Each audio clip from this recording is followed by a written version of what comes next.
You're watching ABC4 News, celebrating 75 years. As we continue the celebration of our 75th anniversary as Utah's first television station, Craig Wirth takes us back to the era of black and white TV, the days of what he calls spinning globe news, and the groovy 1970s. It's tonight's Worth Watching. Well, it seems our newscasts weren't real fancy at our start in 1948. All you needed was a sign and a desk. And if there was a car wreck to cover, hey, just bring in the cops and some toy cars and show it. Or if city taxes are tough to cover, well, put them on a card and explain it on camera. And it worked. We had 100% of the ratings back then. Of course, there weren't any other TV stations for 1,000 miles. Well, our news got fancier, and sponsors loved it. National Finance Company, with convenient offices near you, presents Today at 6, a complete roundup of the latest local and regional news. Your National Finance reporter, Ed Kemp. An Air National Guard plane crashed and burned near Ogden early this morning, but both the pilot and his passenger bailed out. Ed, well, he seemed to work 7 days a week. The weekend news. And here is your reporter, Ed Kemp. Here's the news. Then our news opens got real fancy. Today in Pictures, a review of the events of the day gathered from Salt Lake City, the Intermountain area, and from the 4 points of the compass. This is the news, a presentation by America's first department store, ZCMI. If you had a spinning globe, you had real news. Science has made world distances shorter. Almost everything of importance that happens around the globe is of direct importance to one of the viewers here in the Intermountain area on 4-Star News. Right, 4-Star News. Now this was swell news with a swell news open.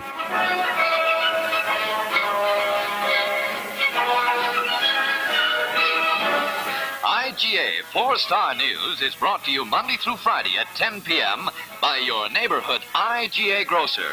On America's first television station, KCPX-TV, Channel 4. You didn't do anything without a great opening. Presenting Roy Gibson and the news, a last-minute roundup of local and regional news of the West. Brought to you tonight by Conoco, the hottest brand going. Now here is Roy Gibson. Tonight, Ogden City Police have taken a wider search area tonight to find the bandit who robbed an Ogden Savings and Loan Company early this morning. Didn't I tell you, sponsors love the news? Your own home railroad, Rio Grande, main line through the Rockies, presents as a public service, the weekend weather.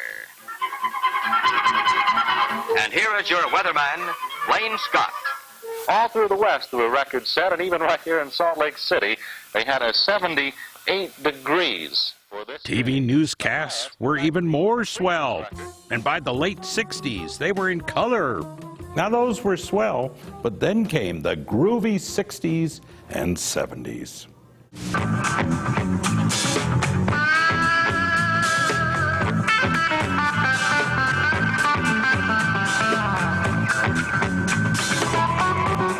The News 4. And the newscast, hey, mellow man. Nightside. Nightside.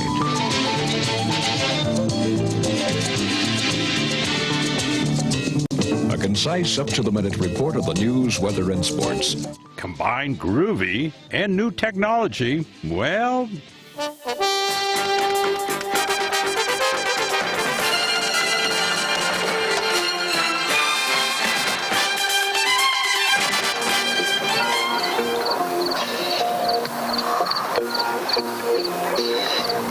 Yes, Utah, TV news had arrived. We were in the electronic age. And this is television for Utah, KTVX Channel 4. Still settling in and keep up on this West Valley. Stand by, camera 1, and cue Bob. And live in your living room. And the public is definitely invited. And that's the big news of the West, brought to you by Conoco, the hottest brand going. That's it. Good night. Yes, good night. But we'll have more news 7 days a week. Craig Wirth, ABC4 News. Well, weekend weatherman Wayne Scott isn't around at ABC4 anymore, but we do have weekend meteorologist Nate Larsen here with us. Boy, tonight. I'm glad I don't have that whiteboard and the marker there. It's a little bit better nowadays, huh? All right, let's kind of move on. Yeah, let's show you what's going on outside in our neck of the woods. This is our studio camera over the colonial flag that we have here at the studio, showing some of the winds still whipping. Skies are clearing across some of northern Utah. There's still just a few flakes lingering. Temperatures, though, it's just frigid cold. 22 degrees is the actual temperature with a north-northwest wind at 10 miles an hour. Makes it feel like 11 degrees. So teeth-chattering cold continues overnight. This is a look at futurecast wind chill values down to the single digits for a lot of the Beehive State overnight. Even sub-zero wind chill temperatures are factored into place in Cedar City. 19 in Moab Landing will be in the teens as well into tomorrow morning. So dangerously cold wind chill values. You really want to limit your time outdoors tomorrow morning. You want to wear lots of layers. Make sure you're wearing gloves if you are outside. And hats, of course, because any exposed skin could have frostbite in as little as 30 minutes if you're going to be outside tomorrow morning with how cold the wind chill values are going to be. Strong winds, in fact. Speaking of wind chills, wind alerts are in effect for the Wasatch Front from Salt Lake County north into Box Elder County. We're expecting east winds out of the mouths of the canyons to be anywhere from 20 to 35 miles per hour. From about Ogden south into Bountiful, should see 25 to even 35 mile per hour winds, gusts up to 55 miles per hour, where we typically see those stronger winds set up when we have a easterly flow, especially this time of year when we've got the cold air mass pushing up against the mountain ranges. It really generates some of those stronger downslope winds. Fortunately, they're not going to be too strong. We could see a few power outages, maybe some minor damage, but not expecting much. However, high wind warning is in effect for lower Washington County. We're expecting wind gusts up to 60 miles per hour. This is in effect now through tomorrow afternoon as we're getting a lot of those strong gap winds from our system that's moving through. So 5 o'clock Monday, that's set to expire. We're already seeing some elevated winds. We've had wind gusts up to about 30, 35 miles an hour. And again, along the Wasatch Front, it's that area from Bountiful north into Ogden where we could see some of those 45 to 55 mile per hour wind gusts. That's the greatest area of concern tonight through about noon on Monday. Reason, of course, we're seeing that easterly component. We've got counterclockwise rotation as the storm system continues to push south and east. Snow showers lingering across the southeast corner of the state into overnight and tomorrow morning. High pressure should take over. Northwest flow will be in place. We'll get clipped by a few weak storm systems in northern Utah. Could generate a few light snow showers. Down south, we'll see sunshine take over after windy conditions tomorrow. 43 degrees on Monday. Should be in the mid-40s Tuesday, Wednesday, with mid to upper 40s, even some low 50s by the weekend. Throw in a slight chance of moisture by Sunday, so pretty dry across at least the southwest corner after some of the system moves through today, tomorrow. The Wasatch Front, partly cloudy, windy, 30 tomorrow for the highest. Slight chance of moisture Tuesday, Wednesday. Best chances of any snowflakes will be over the higher terrain as we get into Tuesday, Wednesday with those systems moving in out of the northwest. We're staying very cold, should just be barely above freezing by Friday. Mid-30s with a slight chance of moisture returning Saturday, Sunday, possibly returning into an active pattern early next week as well. Rick?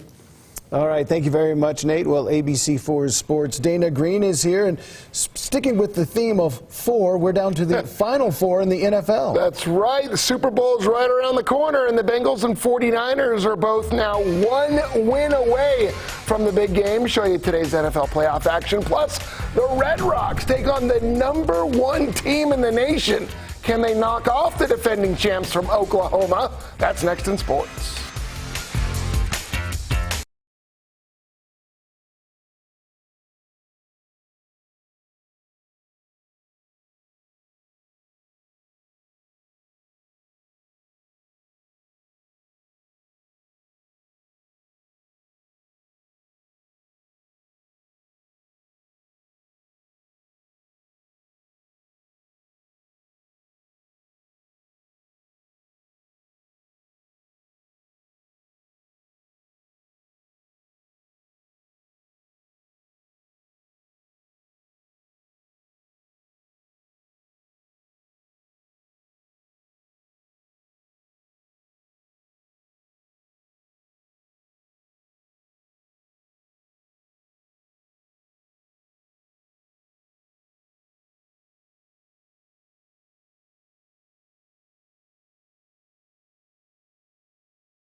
Time now for ABC4 News Sports with Dana Green. What a test for the Utah gymnastics team tonight, taking on top-ranked and the defending national champions from Oklahoma on national television. And the Red Rocks put up a solid performance against the Sooners, but it wasn't enough against the #1 team in the country. Utah struggled a bit on the bars. Crystal Issa had the best score for the Red Rocks with a 9.875. Jaden Rucker sticks it on the vault. How about a 9.975, top score of the night?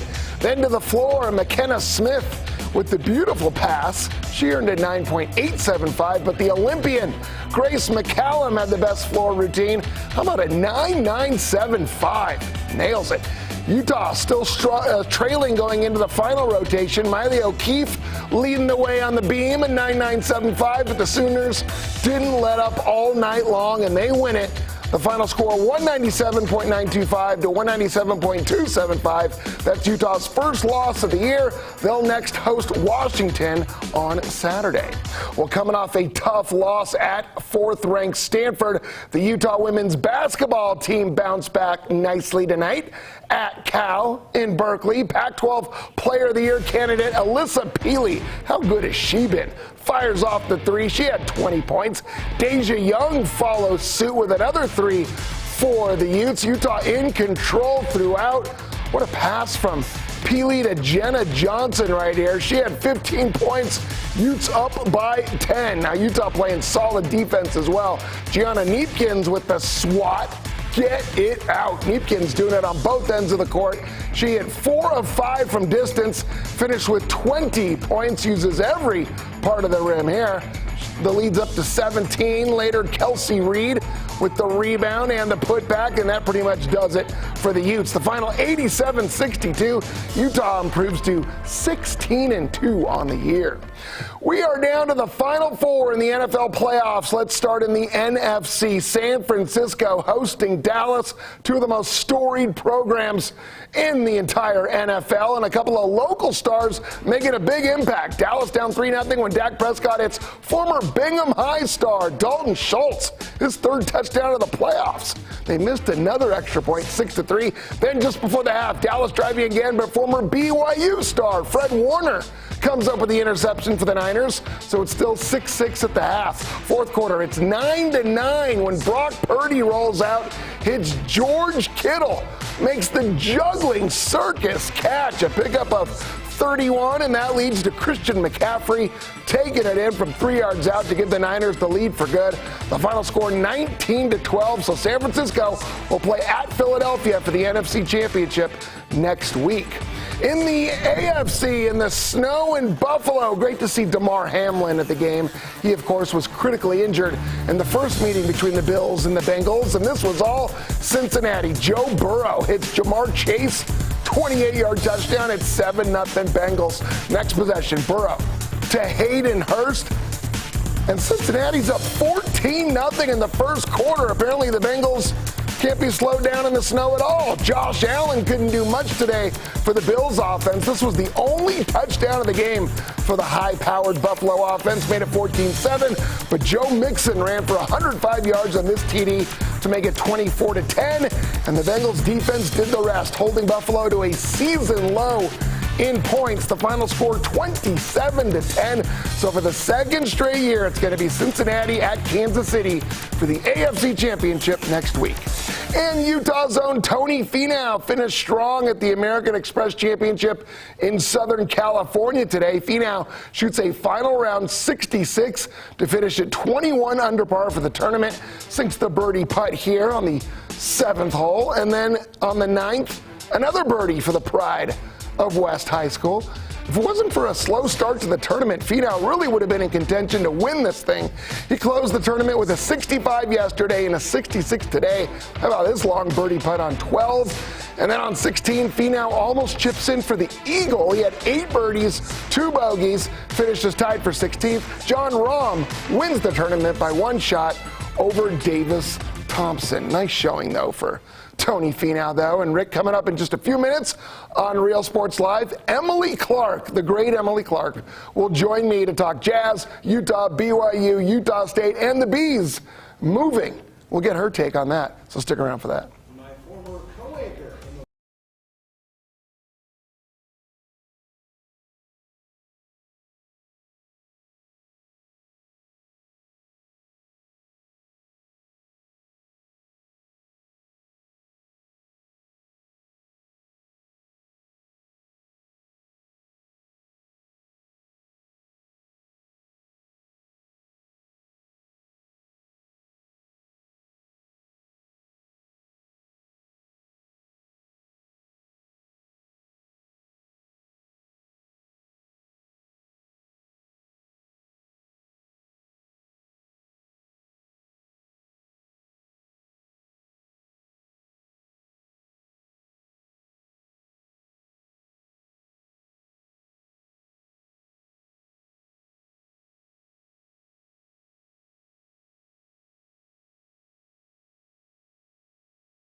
According to the lunar calendar, today is the first day of the Year of the Rabbit, and some residents at the Adelaide Zoo took part in the celebrations with their enclosure decorated for the holiday. Zoo officials there say the Year of the Rabbit is predicted to bring hope and prosperity. I would say it should bring a little good luck as well, because every single one of those bunnies, of course, carries around 4 rabbit's feet. As the old joke goes, Nate, right. You know, it's now the Year of the Rabbit, but I'm still writing I don't know the about Year it. of the Tiger on all my checks. Oh, gotcha. I don't think they look more excited about this new year than any other rabbit I've ever seen, right? Hey, quick check on the forecast. Rain, or not rain, but wind and snow, especially for southern Utah. Cold temperatures sticking around. All right, Real Sports Live coming up next.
Time now for ABC4 Utah's Real Sports Live. Tonight on Real Sports Live, the Jazz are healthy again and ready to go on a run before the All-Star break. Can they move back up the Western Conference standings? What a week for the running Utes. They get back on track and are right there in the hunt for the Pac-12 title. BYU is going the other way. How do they rebound after getting swept in the Bay Area? Plus, the Bees are leaving Salt Lake City. How badly will they be missed? And we'll visit with some former Jazz All-Stars. We'll deliver the knockout punch. It's Real Sports Live, and it starts right now.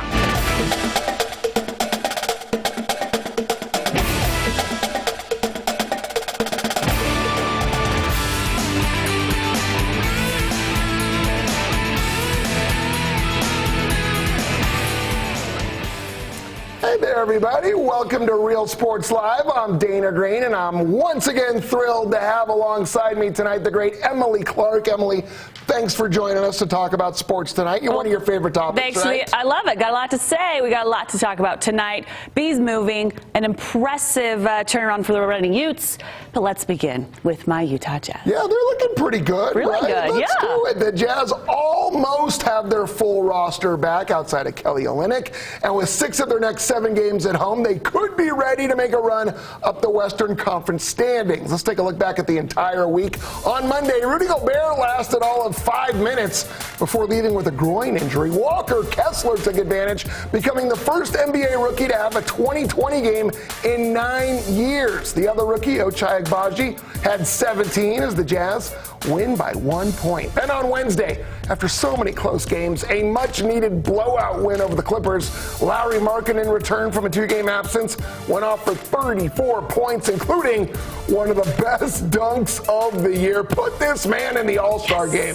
Jazz shot 52%. And they won easily by 23. Then on Friday, with Royce O'Neal back in town with the Brooklyn Nets, the Jazz got Kyrie Irving just torched them for 48 points, made 18 of 29 shots as the Nets, without Kevin Durant, won 117-106. So Emily, Jazz are 1 game under 500. Big home stretch coming up. I think this is a vital part of the season if they want to make a playoff run. Okay, but then you've got the big question mark of, does someone get traded? So if we are fully loaded like we are now, I think you might see some magical things happen. That game on Friday night, Walker Kessler finally, I think, showed his age a little bit. Yeah. He made some mistakes. He did. But it's Kyrie Irving, and they had just come off losing to Phoenix the night before. The Nets really needed to win that game. Yeah, so they Kyrie, lost 4 in a row. Yeah, too. Kyrie stepped up, took over. And Royce looked good, didn't he? Royce looked really good. It was kind of like his revenge game. Yeah, 9 points in the first quarter, 13 for the game. And they got physical with Lauri Markkanen. And Will Hardy talked about that the Jazz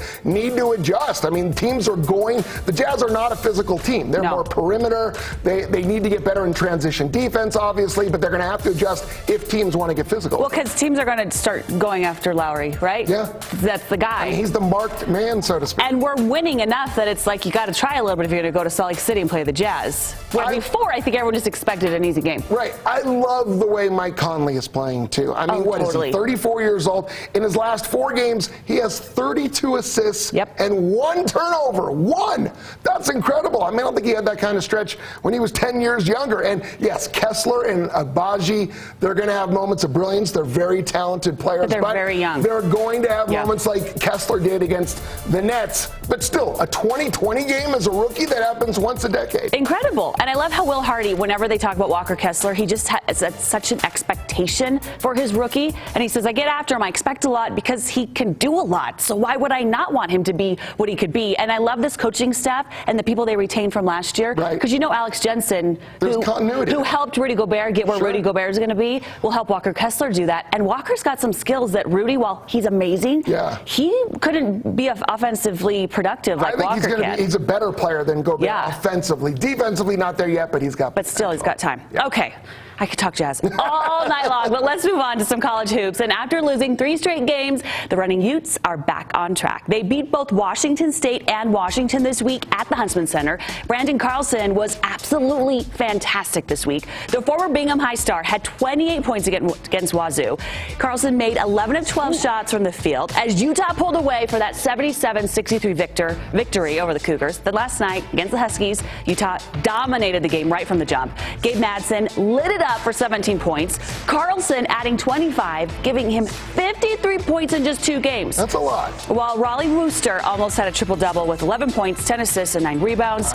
So, Data, things are looking good up there at the Hill. Can they be Pac-12 title contenders? Well, it's unbelievable the job Craig Smith has done. It really is. I mean, this team was in the dumps just a couple of weeks ago. I still think UCLA and Arizona are the class of the Pac-12, but there's no reason why Utah can't get a top 4 seed in the Pac-12 tournament and even get a first-round bye. They already beat Arizona. I mean, they went toe-to-toe with UCLA. The Bruins are just really, really good. But I love the way they're defending. They gave up an average of 62 points this week against Washington State. You do that on a consistent basis, you're going to win a lot of games. And how about Brandon Carlson? 11 of 12. He's the first Utah player in 21 years to shoot 90% and score to at least 28 points. Britton Johnson was the last one. So he is. And Britton Johnson, he went and did some good things. Yeah, he's the best big man they've had since Jakob Poeltl. I love that. Are the curtain's going to come down? More people going to fill that? They need to fill it up. They need to. This team is worth watching. And Craig Smith is worth watching. He is. So is Craig Wirth. Things are headed the opposite direction for your BYU Cougars. Yeah, not so good. Yeah, BYU got swept by Santa Clara and USF in that 7-game winning streak. Well, that seems like a lifetime ago. On Thursday against the Broncos, BYU committed 19 turnovers, lost 83-76. This is the second straight year that BYU has lost at Santa Clara, who got 21 points from Carlos Stewart. Then last night at San Francisco, the smallest guy on the court had the biggest game. 5'11", Tyrell Roberts went off for 30 points. BYU committed 15 more turnovers in an 82-74 loss to the Dons. Cougars have now lost 4 of their last 6. They're in 5th place in the West Coast Conference. Emily, this is not the way BYU wanted their last season in the WCC to go. And it's not a way to get ready for the Big 12, right? Because that's just going to be even harder. This is the problem. They are not playing defense very well, and there's too many turnovers. And if you aren't doing great on those, you got a lot of problems. Yeah, you can turn the ball over 18, 19 times a game. You're just not going to win. No, and you can shoot. They're shooting okay, but you can't outshoot those 2 problems. Well, Rudy Williams has really been a bright spot. He had 28 last night, 24 against Santa Clara off the bench. Does Mark Pope need to start this guy? He's got to do something because obviously it's not working. And the other problem is it's just sloppy. The game last night, they just started off so sloppy, and you can't dig yourself out of that big of a hole. Especially in a high school gym like USF plays in. Well, okay, that's a whole other story. But you just got to start. You just got to be disciplined. You know, Mark Pope has just said we're not playing good basketball. Right. And at least he's being honest. And, you know, Spencer Johnson didn't score till there was about 2 minutes left in the game. That's not going to work. He's one of the leading scorers. Yeah. He needs to get involved earlier than that. Clean it up and play some defense. Yeah. Okay, so it was a really good week for the Utah State basketball team. The Aggies won a couple of very close games at home against UNLV and San Jose State. On Tuesday against the Rebels, Taylor Funk was on fire. He scored 20 points, making 6 of 9 three-pointers. Funkadelic. Yeah, but the game wasn't in hand until Sean Barstow hit a jumper with 25 seconds left as the Aggies won 75-71. Okay, there we go. There's the winner. Then last night against the Spartans, Utah State erased an early 11-point deficit to knock off San Jose State. Stephen Ashworth hit that go-ahead jumper with less than 2 minutes remaining. Okay, so good things up at Greg Smith's old stomping ground. Utah State looking pretty good once again. Yeah, I think they can beat anybody in the Mountain West, especially at home. They're 10-1 in the Spectrum. You've been up there for a game. It is an environment unlike any But it other. wasn't for a while, but I think it's gotten back to where it used to be. Well, they had some down years. The good old days. They had some down years. They're back. Craig Smith resurrected this program. Yes, he did. And Ryan Odom is continuing it. But there are 5 teams in the Mountain West that are 5-2 and better. So every week you're going to play a contender. This is the Bees game. Yeah, you're going to be like we're going to get to the Bees corn in falling just a down. minute.